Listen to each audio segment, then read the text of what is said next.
با نام خدایی که بر ما جان آفرید، سخن گفتن اندر زبان آفرید. السلام علیکم تماشاگران عزیز و هواداران شبکه کاروان عمر. میدانید انسان تا دم زنده هست و بسیار حادثه های گوناگون در زندگیش دچار میگشته است. انا همین سامانه های اجتماعی، انا همین اینترنت، هنگامی که داخل هر کدام شبکه ها میشویم بسیار حالت های خوب را هم بد را هم میبینیم. اما امروز داخل یک شبکه شدم، یک بدبختی که در زادروز مادر را تبریک میکند، در دستش تورت دارد و اما با همین تورت با چهره این مادرش میزند. خداوند لعنتش کند که نخواد تو به خاطر یک لایک و به خاطر یک پرسماتری که تو فکر میکنی که زویزه میشوی، تو فکر میکنی که دوستی زیاد جمع میکنی، اما هر شخصی که این نوا را میبیند باور کنید لعنت بر تو میخواند.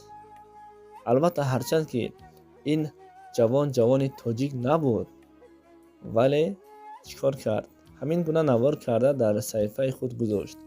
راستی چنین صحیفه ها را که ما نوارش را در کاوری همین نوارهایمان میگذاریم، شما تنها نوارهایمان را میتوانید از صحیفه اینستاگرام ما این بعد تماشا کنید، زیرا ما اون نوارها را در یوتیوب گذاشته نمیتوانیم، برای اونه که یوتیوب او را محکم یا ادالت یا جلب به کانال ما میزنند. از همین سبب هنگامی که ما اینترنت را، تلفن را از جهت خوب و بد تعریف و ناتعریف میکنیم، راستی پیش از همه ما باید فراموش نکنیم و خلاصه خود را براریم که ما چیکار کرده ایستاده‌ایم.